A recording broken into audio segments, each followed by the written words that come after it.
Truth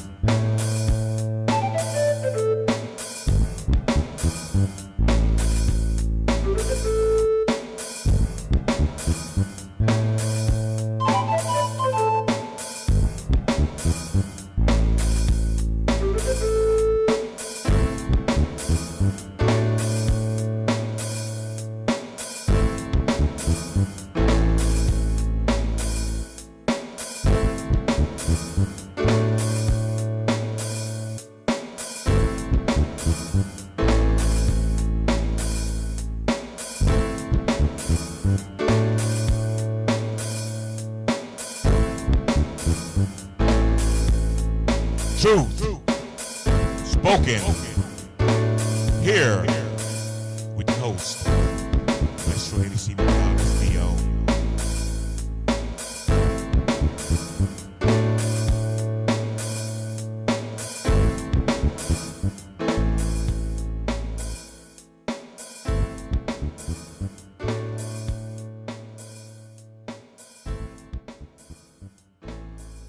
Okay, welcome to another edition of Truth Spoken here. Today I have a very special guest, a dear friend of mine. To tell you a little bit about how I met this lady. I was working at this dead-end job about 9 years ago, and it was at a grocery store. And one of the few bright spots of my day was this lady who's so vibrant. Every time she come in the store, and I just immediately took a liking to her, and so we got talking. Very early on after meeting her, and I learned that she was an artist and stuff, and out of New Orleans, she had relocated here. And before I tell her whole story, I'm gonna let her tell her story. So I want to introduce y'all to the world famous artist, Miss J. Renee. Good morning, Jay. How are you? Good morning. I'm doing well. It's chilly outside for South Carolina. Other than that, everything is great. Yes. Thanks for that wonderful introduction. Oh, you're more than deserving. So, Jay, would you please tell us about how you got started in this wonderful journey as an artist? Wow. Okay, so we have to go way back. I'm trying not to tell my age here, but my family roots are Southern roots. My mother's roots are from South Carolina back to the 1700s, and my father is from Memphis, Tennessee. So our roots are like Mississippi, Tennessee, New Orleans on his side. So it started back in Memphis. I was born in New Orleans, but because both my parents are Xavier University graduates, which is only Catholic HBCU. That's a little bit of trivia in the whole country, and that's in New Orleans, Louisiana. But my father wanted to come back home, and so I was raised there. And they had a program, a wonderful, wonderful art establishment called the Memphis Academy of Fine Arts. And they had these programs for youth. On the weekends and in the summertime, where you could come and learn about the arts. So my mother put all three of us in there. It's a way to keep us busy and not just playing around in the streets of Memphis and just having a good time. But back in the 70s, that was a good time for kids. It wasn't all this riffraff that's going on right now. And that's where I got started. I mean, they taught everything from painting and drawing and using ink and sculpture stuff with paper mache. I mean, you name it. And so it was a fun way to be introduced to the arts. And as I progressively got older and studied more about the arts and took more art classes in school, it became something that I liked. But I'm going to tell you, I really want to be a ballet dancer. And that's another story. I probably would have been a ballet dancer if my father thought I could have had a career in that before the art career. But that's how my art career started. So what happens to a dream deferred, right? No, I'm just kidding. Okay, so, as a native of New Orleans, can you tell us what you love most about that wonderful city and how it shaped your art and also your worldview? Well, worldview, New Orleans is a cosmopolitan city. It's kind of like Charleston, but on a bigger scale. It's very, very, it's a port city. It also has, you know, a long history of the French, Spanish influence before it was sold to the English, or the English took it through the United States. It's been around for over 300 years now, and so it's a vibrant city that, in every aspect of the culture and subculture of New Orleans, there's a vibrancy there and a lived culture that transcends just your regular American town. Okay, you could probably say the same thing for like Miami, you know, because they have the Cuban influence, but then that was earlier. You know, we're still talking about within 100 years, you know, right, right.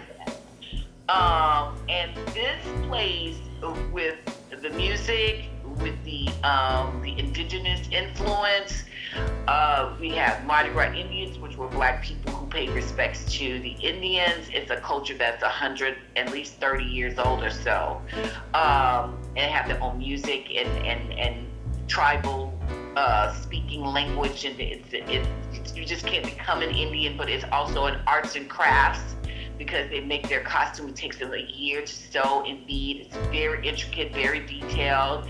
Then you have the jazz funerals and second lines, and you know, and these are things that I would tell people were like in regular American cities. It was like our ice cream truck, right?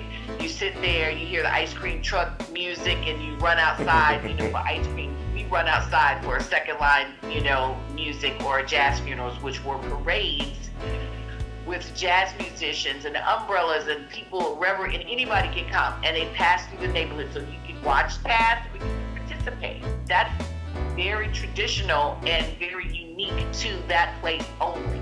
Wow. Here in the United States. So, you know, outside of the country where they have other similar things in Africa or in the Caribbean, you really just don't see that practice. And it's internationally on all levels a worldly city with lots of different cultures, but it's a lived culture. Okay. You know, and that was the thing that influenced a lot of my work, as well as the city being a warm and swampy and steamy and very tropical. I mean, I've had friends from the Caribbean are like, wow, you know, the back of your courtyard has papaya trees and banana trees, and you know, and all these flowers and the beautiful fountains and everything. They're like, this feels like the Caribbean, but we call New Orleans the northern tip of the Caribbean, right? Okay. And the food and the cuisine. So these are the things that influence my work. Lots of color, lots of, you know, tropical feeling things, and you know, the buildings, the history, you know, the stories, whether they were oral stories or stories that were passed down, you know, in books about, you know, things that happened in this historical place. And they were one of the few cities that kept the old buildings, you know, which is also something that was very influential in my work. Right. Well, are you old enough to remember I think Louis Armstrong died in like 1970 or 71, something along there. Were you old enough to remember when they did his funeral in New Orleans, or did they do it in New Orleans? No, they didn't. I think Louis Armstrong was buried in New York, which is sad. But I think during the time when Louis Armstrong was here and blacks were still not getting the type of civil rights, he was a little frustrated, you know, with New Orleans. But you know, he is the international musician that always had a smile on his face no matter what, and performed with such eloquence with so many wonderful musicians, and he is the shining star for New Orleans and representative, and even though there were a lot of musicians that came out of New Orleans before him and after him, and still, you know, he's always home to New Orleans. Okay. Well, in the 70s when he died, I was in Memphis. I was, you know, I wasn't in New Orleans at the time. Okay, because you know, now that I think about it, I think Louis Armstrong was living in Harlem, I think, at the time that he died. So yeah. So I want to ask you about two of your projects that you were involved in, Lounge. In 1994, I believe it was. I'm not sure what the year was when Delphio Marcella's album "Pontius Pilot's Decision" came out, and 1991, yes, 1991. okay, and you did the artwork for that. Now I remember getting that. I had it on CD, which I still have on CD, and I remember being as impressed by the artwork as I was by the music itself, especially like the not only the cover but the inner sleeve, the stuff that because on the cover you got you got Mary Magdalene on the cover or something like that. Yes, and that particular piece was very interesting because there were two jazz musicians, and gosh, my mind is slipping me, but one of the number one jazz drummers and another gentleman, there's about two or maybe even three musicians who performed and knew Delphio and knew he was looking for a really dynamic cover. Would that be Harlan Riley? Would that be his name? Huh? Would that be Harlan Riley? The drummer? No. Oh gosh, I have a blank. He's played on for a number of people. Okay, is it Jeff Tane Watts? No. Okay, because Jeff was involved with a lot of the Marsalis. Well, I know on Branford Marsalis stuff, and I think he played on some of Witness stuff as well. No, this is a young guy too. I want to say his name was James, but I see his face and I can't put his. And I'm sorry because that old. Oh, no problem at all. It's all right. Old age, and that was such a long time ago for me. But they both had seen some work of mine at a gallery. And at the time I was working on canvas and I was doing these large pieces of artwork that right now a lot of people are doing. Black people, colorful in blues and greens and yellows and oranges. But I did that back in college when I graduated in the 80s. And I started because I had this dream, and I started and I talked to my professor at the time and I said, you know what, I want to do more painting classes. And so I came up with this idea of doing a series called The People of Color. And literally they were realistic, photorealistic images of black people, but they were all these different colors, different hues of blues, different hues of purple and reds and oranges, because as African Americans, we range from the lightest of light to the darkest of dark. Even when you even not to cut you off, but even if you go to Africa, we range over there. Yeah, exactly. But definitely here because of the way the system was integrated for the slaves, not because they wanted to, but, the mixing, the race mixing, so you never know what your kids are going to really come out with looking like in a black family because we have so many different ranges of color. And I thought I wanted to play on that by actually introducing color, real color, to the skin tones of these images. So they loved it, and they came to Delphio and were like, you got to see her stuff. And we had an interview. He saw my work, and he loved the idea, and he loved the theme of the people of color and being a New Orleanian himself and understanding that dynamic.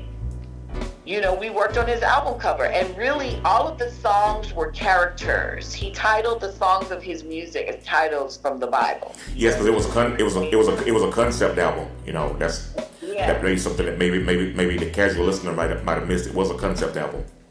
Yes, so he explained in great detail what the songs represented. So he had one of the songs was The Weary Ways of Mary Magdalene, right. The Executioner, the Crucifixion. So what I did is I took those characters from the Bible and what they represented in the Bible for Judas, the Judas the traitor. Yeah, Judas the traitor was one. So I took all these different characters and the titles, and I created a painting that, if you look at the painting, it almost creates a circle. and it's a circle of characters with their role. People either judging. I actually made a crucifixion with two guys and a black man that represents Christ, but they were together holding him up. And the thing is that represented the three crosses at the crucifixion, not just Jesus, but, you know. The two thieves. And it flowed through, you know, it went around in a circle. So if you look at it, you see like Judas he's blue and he's holding on to somebody, has a knife coming behind somebody's back, the backstabber, you know what I mean? Right. And so it's interesting because when you look at it, you can see a lot of different things, but everybody's a different color. It's very colorful, you know, because everybody's either different hues or browns. And actually, there are two people that Delvio asked me to pose in, three people, one of his friends and two of his jazz musicians. And the only white guy, I think he was a piano player, maybe keyboard piano player, was a white guy, and I painted him black. Oh, wow. Okay. It's interesting because the guy said, I never saw myself as a black guy. Well, that's one thing about us. We'll let you be an honorary member. Yes. And so he wanted two of his jazz musicians to pose for the painting, and one of his friends also, you know, posed for the painting. And it was a very interesting project. Actually, the project was due during Mardi Gras, and so it was crazy because people in New York didn't have any idea of what I was doing. They just, you know how New Yorkers are. See, New Orleans, we were, not now, but we were called the Big Easy, meaning that, you know, hey, when you get it, you get it. Okay, we're going to take our time. Everything is, you know, a Caribbean vibe. Nobody's in a rush for anything. Right. And I was rushing to get this huge painting that ended up being more like a mural because it's about 6 feet by 9 feet. It was huge. Wow. Done for the album cover, and it had to be professionally photographed. Well, guess what? All of the photographers that were professional, you know, the studios that needed the type of high res professionalism, because they wanted to send the painting to New York, couldn't send it to New York because it was too big. So we were trying to shoot it here, but guess what? It was Mardi Gras. We closed up the week before Fat Tuesday. So nobody in the country closes down.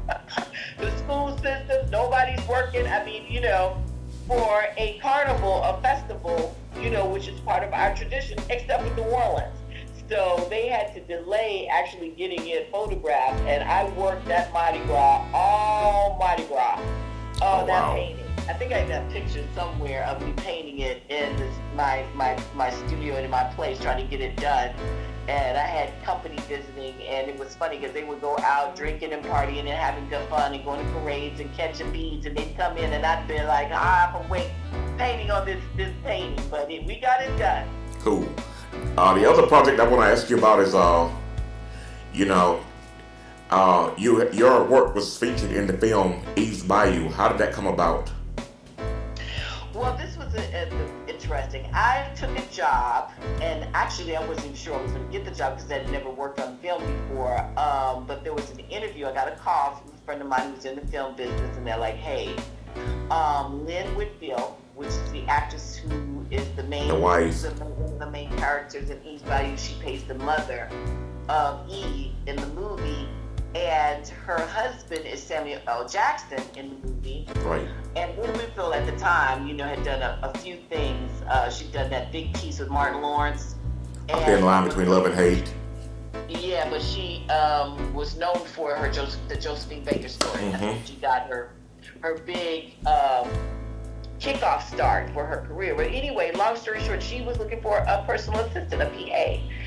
And I was just like, girl, I've never done it. So I had an interview with her, got the job, couldn't believe it. She had 3 people that she interviewed, and there's another story that goes along with that. But anyway, through that interaction and working with her, you know, people, you know, meet people on set. And so people were like, oh, you know, this is what you do. You're really good at what you do. And I said, well, you know, this is my first time, but I'm an artist. Oh, you're an artist. Let me see your work. So what ended up happening, back then we never had the cell phones. You know, that was wild. That was pre-cell phone. Or maybe we had cell phones, but it wasn't all that Instagram, Facebook, you know. And how in the world did we survive?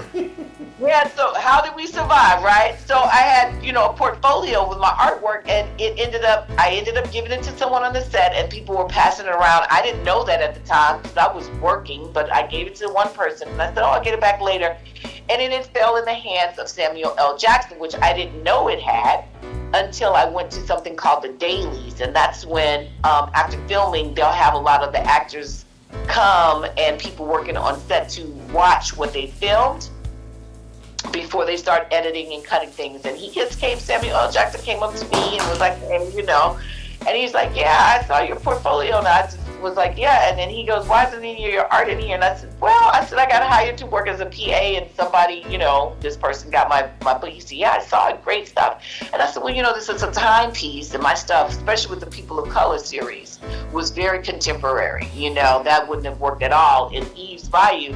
But he said, your tropical stuff is timeless. And I was like, yeah, so guess what? He talked to some people and got my work on that in the movie.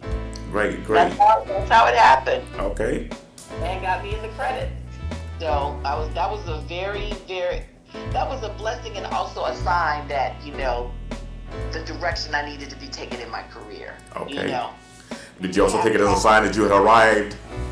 Well, you will not even arrive, but you have paths in life. I always feel like you have paths in life, and there are always these roads that cross your path, and you can turn left or right or go straight and make decisions. Right. I probably could have stayed in the film business doing what I was doing, with that opportunity, right? Yes. But it's like through that opportunity, God was like, here's the artwork, this is what you should be focused on, because here you got an opportunity through something that basically was just a job, you know what I mean? Right. It was a paying job, but it was just a job. I wasn't trying to go into film. And, the shiny thing over here in the corner was like, hey, your artwork. So my artwork still was incorporated in something that I wasn't even expecting. Okay. But I always feel like you get those signs, you know? And we have to listen to our inner light. Yes. That guides us. Yes. You also ran a boutique in New Orleans, is that right? Yes, it was a boutique and gallery. Okay, during that endeavor, some of your clientele were, notable celebrities. Can you tell us some of the celebrities that frequented your establishment? Well, I was open for 5 years. It was called Conflama. I started that boutique with 2 men, and then I ended up right before Hurricane Katrina, reopening it, dissolving the partnership and reopening in the same spot. And the boutique was named Cesso. We had a lot. Okay, so like I said, New Orleans is a cosmopolitan city, so a lot of times people the different things that we didn't really advertise, right? But we did have a concierge party for the concierge, because my space was the only one of its kind in the French Quarter, especially African American owned, okay, wow. In the French Quarter. And I had to make it where it was a place where you would see my artwork.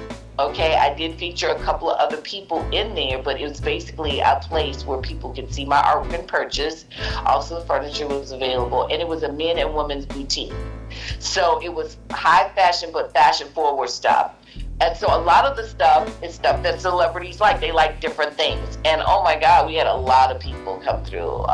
Lisa Nicole Carson, she's one of my collectors who's been there, and I met her on the set of Eve's Bayou. And one of your close friends too, right? Yes, Halle Berry. She did Monsters Ball. She came in twice, and came with her husband at the time, Eric Benet. The second time she came through, who else? Joey from NSYNC came through. I had the cast one Essence Music Festival, because Essence opens a wonderful during 4th of July, which was like our Christmas. I mean, we could not even breathe. It had so many sales coming through there. So a lot of celebrities came during that time. Brian McKnight came through.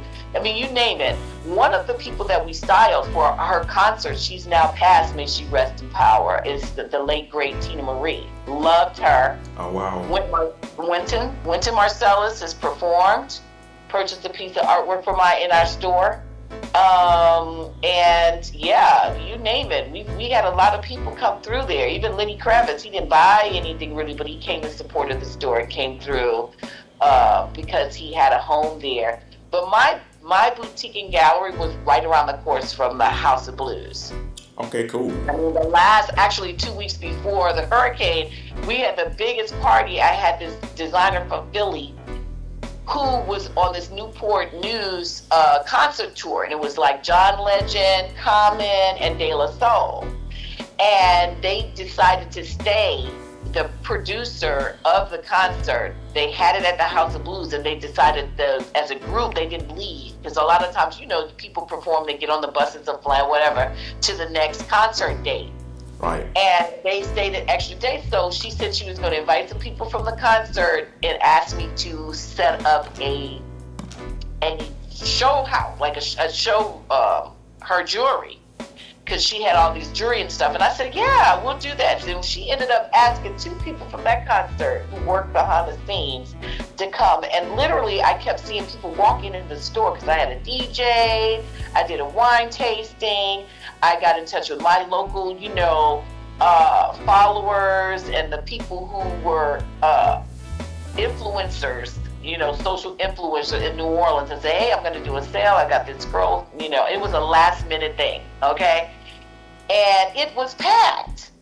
I ended up staying open like maybe 3 hours longer than I would have. Sounds like y'all had a ball. Yeah, we had a Soul Train line going, but let me tell you, and I kept saying, why do some of these people, because you'd have, in the French Quarter, you just have people walking around, so they heard the music, they saw the doors open, they saw the sale, the clothes, people were buying, and she was basically selling her jewelry. And that was our focal point, was to promote her. It was a trunk show, that's what you call it, a showroom trunk show. And I found out later through somebody who was one of my models, the producer of the concert was at dinner with one of my model friends. And this is so funny. And he asked, do you know where 531 Iberville is? And she's like, yeah, I know where that is. He said, something is going on there because I'm getting these phone calls to come on follow through. And it was my store. Okay. So John Legend and Common did not make it. But when I tell you the band, because what happened was I noticed John Legend's bass player. He had all these dreadlocks because I kept saying, oh, he's got that Lenny Kravitz. But when I went to the concert the night before, and when he walked in, then I looked around and I said, oh my God, these are the dancers, the MCs, the drummers, everybody. And even the lead singer of De La Soul came through. It was a magical, magical night. And then like 2 or 3 weeks later, the hurricane happened. Hurricane Katrina yeah, I lost everything. But yeah, I mean, I know I'm missing people. Yeah, Wale came through there, the actor Wale, and Idris Elba was there with about 4 cast members. Wendell Pierce and 3 other cast members. I can't think of their name from what's that show that got shot in Baltimore? The Wire. The Wire. They hung out. Great show ever on television to me. Yeah, they worked on it. But Tina Marie, we styled her for her concerts. She bought a lot of stuff and hung out in my store. Okay. And I did some record release parties. I mean, we did a lot of different things, big fashion shows. It was fun, but it was exhausting. Cool. Okay, so I wanted to ask you, much of your recent work speaks to issues of social reform and addresses systemic racism and other injustices. Do you feel that at this crucial time in history that artists have a responsibility to address social issues? And if so, do you feel you can use it to bring about use it as a catalyst to bring about positive change?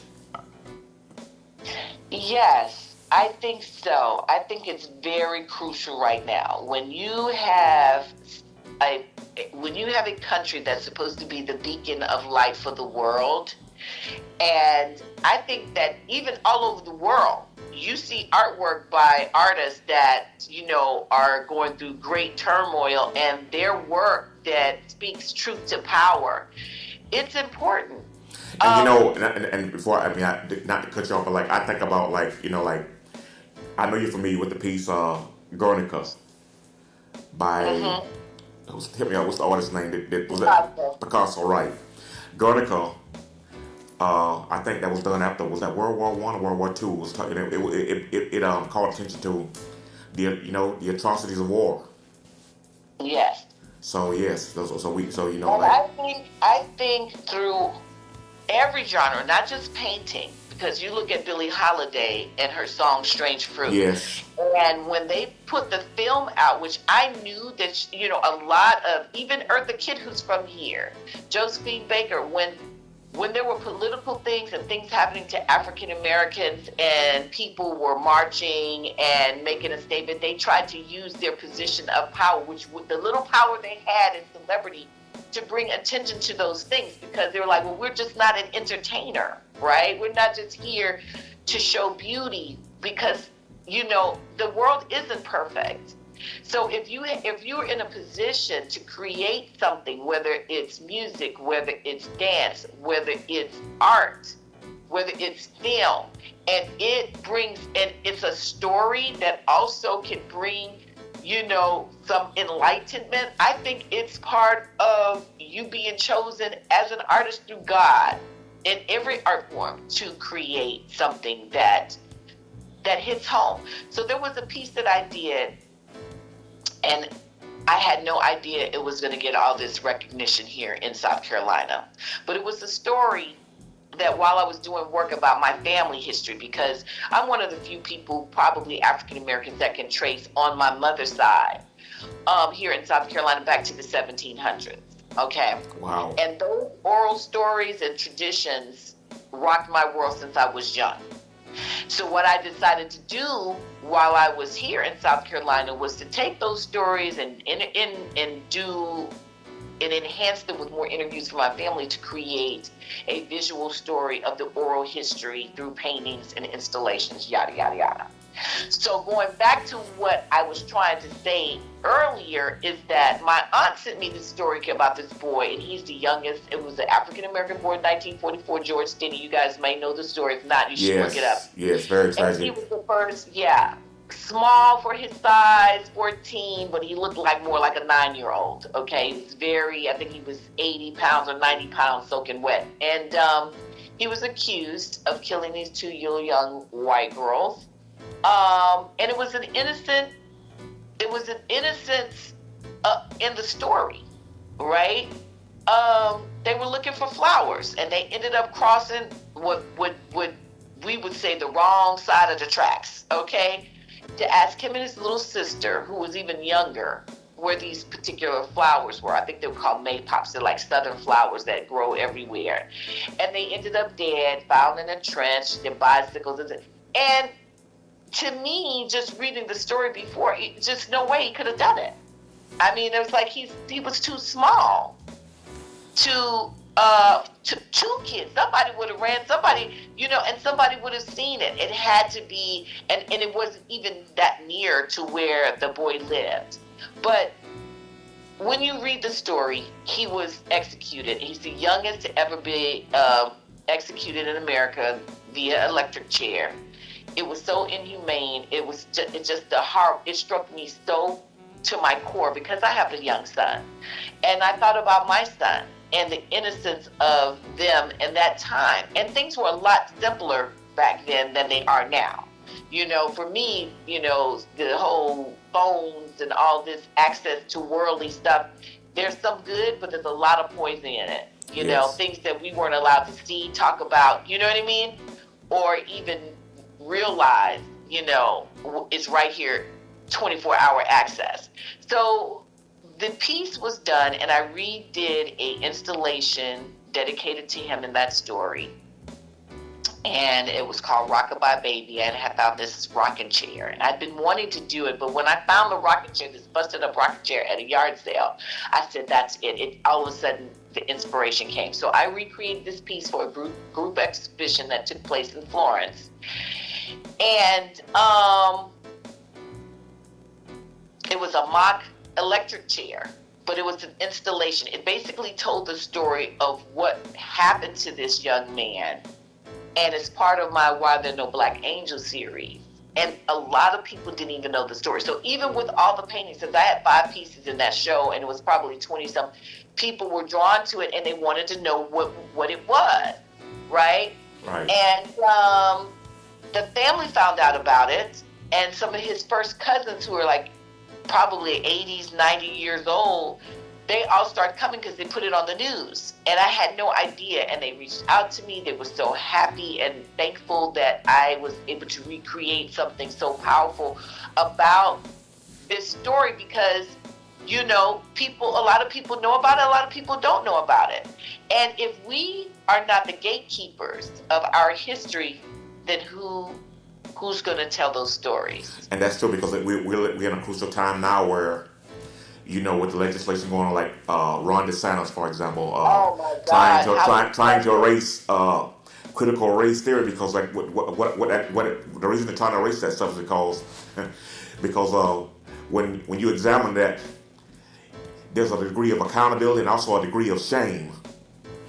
Yes, that's right. And the thing is that, you know, the lady who curated it, who wasn't a black woman, she said every time she went past that piece, she got goosebumps. She said it's so powerful. And she said she's had people cry and walk out that didn't know, they wanted to know and didn't know the story. Why? Because of people like Ron DeSantis. Our stories are not important. No, because they had their way. Excuse me. And like he said, there's no value. Well, we have to make sure that there's value, and people need to rise up. And I think every African American in the country needs to march down to Florida with a whole bunch of signs of African American contributions, not just the struggles, but the contributions. Right. We've done so much. I mean, if you think about the country being built, this country would not be anywhere near what it is without black people. We were the labor, we were the driving force, we were the economic force for the country. So that means we did everything. So and the thing, excuse me, the thing about, like I said, like this being this Black History Month, and one of the things, you know, like I wanted to point out, you know, like I just did a podcast last night about Black History Month, which will be released doing the same, but right before yours. I thought one of the points I want to make is, you know, like, you know, Black history is up to us to tell that as far as like to our kids and stuff, because like really and truly, if you think about the American history that's taught in our schools, they can't even get their own history right. Like I say, like that ridiculous story about Columbus discovering America. How in the hell do you discover something when you got people already living there with their own system of government? You know, however crude it may appear to you, they already have their own system of governing rules and stuff. So if they can't get their own history right, I wouldn't entrust it to tell my kids a damn thing about Black history. But at the same time, and it was a black man who navigated the boat for Christopher Columbus. Yes, Pedro Alonso, not Nino, I think was his name. Yeah. Oh my God, it slips me. You know, I'm like I told you, old age. But he navigated the ship. And he did horrible atrocities to the indigenous people in the Caribbean and in the Americas. So, you know, to put him up on a platform is just like putting, you know, all these Confederates, you know, up. It's disgusting.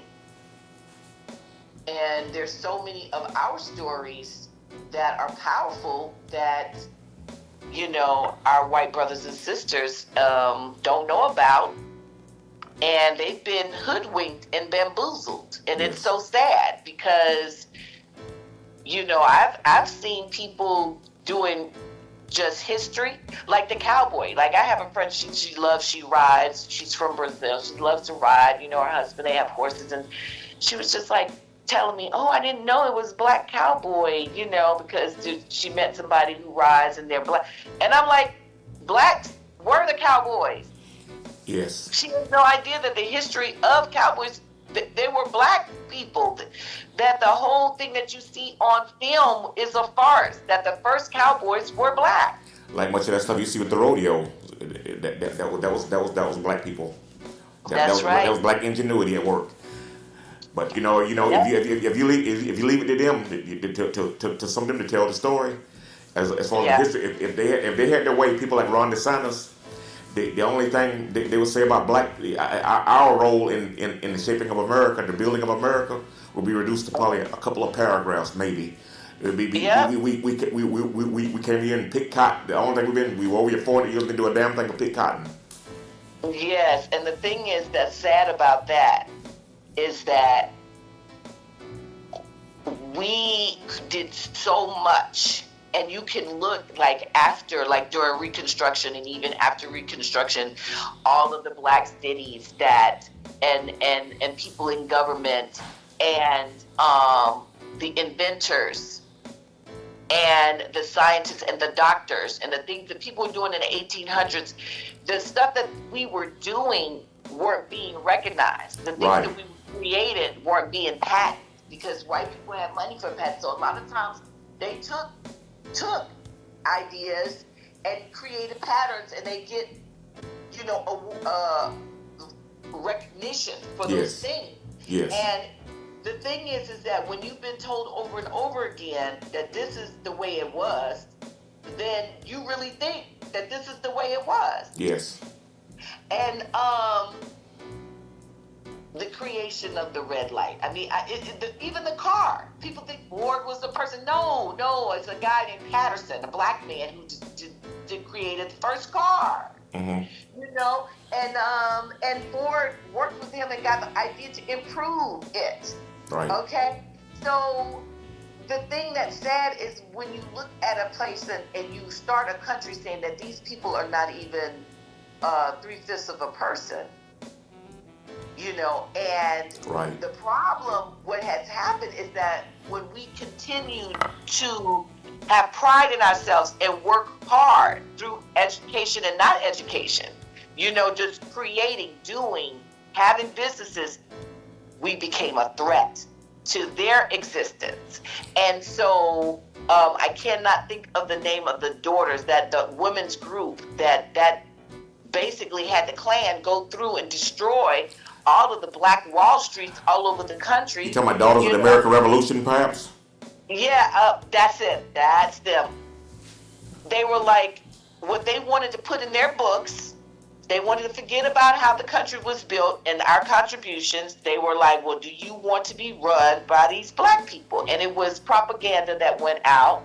You have all the minstrel shows, and then we're going to devalue and humiliate black people, and we're going to burn their businesses, and we're going to do everything we can to take things away from them. And what we're going to do is say that, hey, here are the people who come out of slavery, and the plantation owners were nice to them, and that's it. Yeah. And that's Ron DeSantis. That's his view. He said that our contribution, African American history, which is the true American history, has no value. So as artists and as an artist, I love doing pretty. I love doing designs. I have a series where I work, with recyclable things. And that was from walking my dog and just picking up trash, bottle tops and plastics and stuff. And I'm just like, these interesting shapes and colors. Maybe I can do something. And after about 2 or 3 years or so of collecting, I started really thinking that, well, maybe this will be fun, a different way of creating, And you take something that doesn't have value and you make it valuable. Yes. Right? Yes. So you take something that somebody wants to throw away, and you are in charge of bringing value to that because it does have value.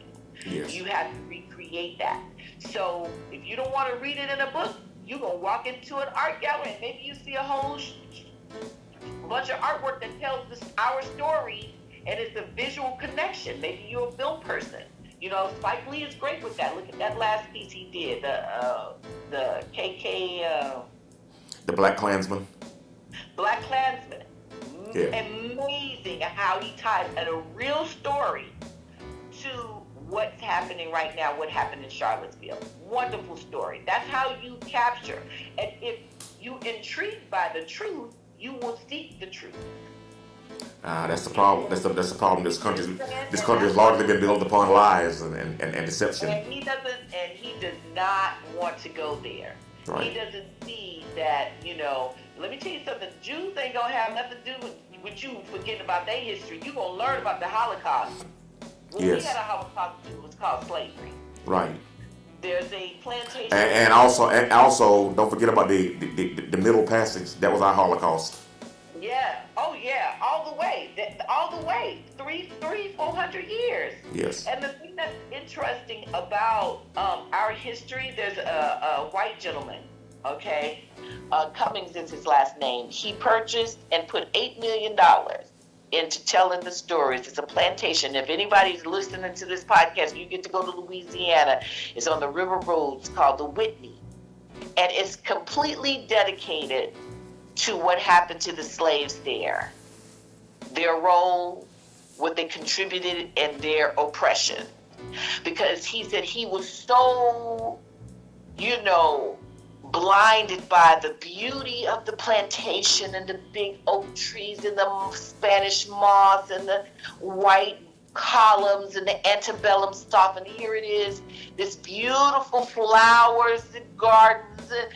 And behind that, and he said it, was concentration camps for black people. Wow. So behind the facade of all this beauty, and that's exactly what Ron DeSantis represents to me. Now, I don't know what he represents to anybody, but when I hear him talking about woke, it's look, stay woke. You can sleep when you die, okay? He wants to be sleepy time, let him be sleepy time. Yeah, they don't understand that term. That's part of the problem. It's not a negative thing. It should empower everybody. When woke is not necessarily a black thing either. Woke is like I said, woke is everybody should be woke now. We should be woke now because it's the crucial time. It's a crucial time in history for everybody now. It's not just for black people. Maybe more so for us, but not. It's a crucial time for everybody now. Let me tell you, the power of the struggle is that there was a struggle before us. I met a man in New Orleans when I worked at an art gallery, and I was a manager, and he came in, and this is in the heart of apartheid, South Africa, and he had an accent, and I wasn't sure if he was Australian, Dutch, British, Ireland. I was just like, okay, where is he from? I couldn't figure it out, but I was doing my job, right? Mm-hmm. And he was saying how excited he was to be in the United States and that he was going to be going to Broadway, going to New York to see some plays, and he's here and he's listening to all this wonderful jazz music and all this stuff that he loved, right? Mm-hmm. And he said, yeah, because we can't get this where I'm from. And I was like, oh, okay. Now, I had been talking to this man for about 20, 30 minutes. He was purchasing something. And, of course, he's a customer. And you have, with respect. And then he told me that he was from South Africa. And my heart fell to the floor. Was this during apartheid? This was during apartheid. So we're talking about the 80s, right? And he goes, oh, and so, of course, him being a white South African, he went to trying to make excuses and being kind. He was being kind, and he was like, well, it's not as bad. And, he was trying to, because, talking to someone white. Trying to minimize to justify it to somebody of color like myself. Right. And, I was very nice to him, and I said, well, it'd be nice for me to try and understand what you're talking about. I said, but coming from your perspective, not being an African, yours, of course, is not that bad, right? Right. I said, well, guess what? I said, if it wasn't for the struggles of my people going through the civil rights movement and Reconstruction and what they had to go through, we wouldn't even be having this conversation right now. I wouldn't be working here. I wouldn't be allowed to work here. I wouldn't be allowed to shop here, maybe even come into this place. Right. I said, so change is good. Yes. And I said, and I hope you're going to enjoy your stay here because, it's a wonderful place. And I went into, but I could have just said, okay, but I wanted to make a point to him that what you think is not bad is bad, and that you wouldn't even be in a position to have that conversation with me if it wasn't for the struggles of my parents, grandparents, great-grandparents, and so on and so forth. You know, I'm as far on my South Carolina side, I am like the 7th generation. My kids are the 8th generation to live here in the United States. Okay. Well, before we close, yes, and I almost hate to bring this thing to an end, but you know, I'm sure we both have other things to do. This being Saturday. All good things must come to an end. Yes, but before we close, do you have any advice for other aspiring artists out there? Yes, and I'm gonna say this because I know how it was for me. My parents were not excited. Well, my mother, she didn't really care that much. She just wanted us to be happy. And my mother is very well-rounded. But, you know, they came from a generation of get out here, work, get a job, pay your bills. You know, do the right thing, go to church, you know, stay focused on taking care of a family. We are blessed as the next generation, especially in the African American community, to do basically, we have all more luxuries than before, to kind of go after and pursue our dreams. So one of the things that I know, because my father was just like, oh my God, first she wanted to be a ballet dancer, now she wants to be an artist, and oh my God, how is she going to pay her bills? I want to say to all the youth out there and other artists that my artwork, the fine art, is probably the hardest job to get, because we're talking about doing what we want and coming up with ways to create, to make funds or sell, right? Right. But there's so many jobs in the arts.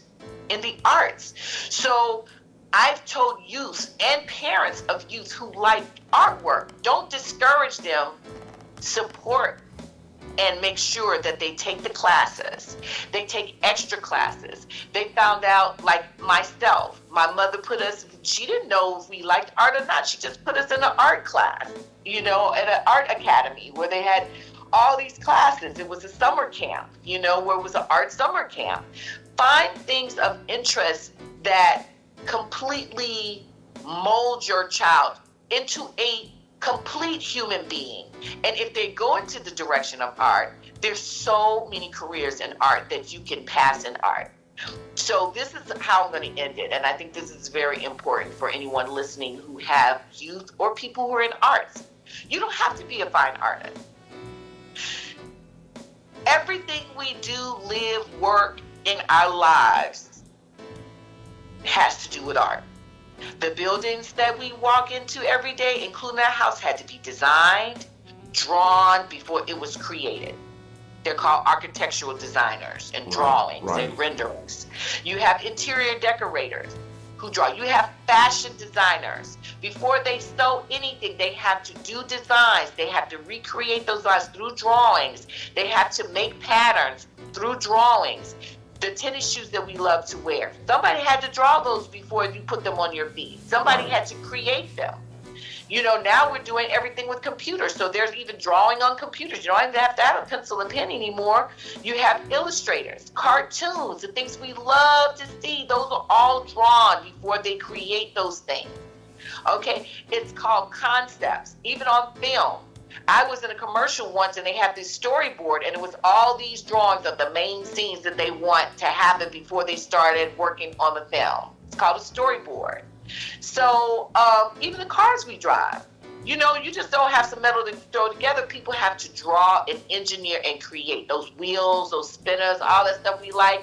Right. Those are drawn before they create those wheels and hubcaps, you know, and things like that. So there's so many different things that we take for granted in the arts that we can do with our creative hands. Before we sculpt and we're ceramic people and we're making pottery and we're doing printmaking, which is an art form, and silk screening and t-shirts, all of that's art. All of that is art. Right. That's available to sell. So when you look at the world in a different eye and not take for those things for granted, then you will appreciate the arts. And that's where it stems from. That's it. All right. Thank you. Well, this has been intriguing, very interesting, and everything. And I want to thank you for coming on today. And Oh, thank you for having me. This has been fun. this has been an honor for me. And, Yes. Well, I hope your viewers enjoy this. Thank you. I'm sure they will. Great. This is a great. Having these type of discussions are great. Yes. Yes. All right, Jay. Well, you enjoy the rest of your day, and I'm gonna get on out of here. Yes, and all hail to the artist. That's right. All right. Bye bye. Bye bye. Before I go, I want to thank once again my wonderfully talented friend, Miss J. Renee, and hopefully I will check out some of her artwork. I don't know if she has anything on display at the local museum or whatever, but I'm gonna put some on this. I'm now featuring my podcast also on YouTube, so I will have some of her artwork featured on there with her permission. So that ends my podcast for today. Until next time, may God bless and keep you. I'm out of here. Peace.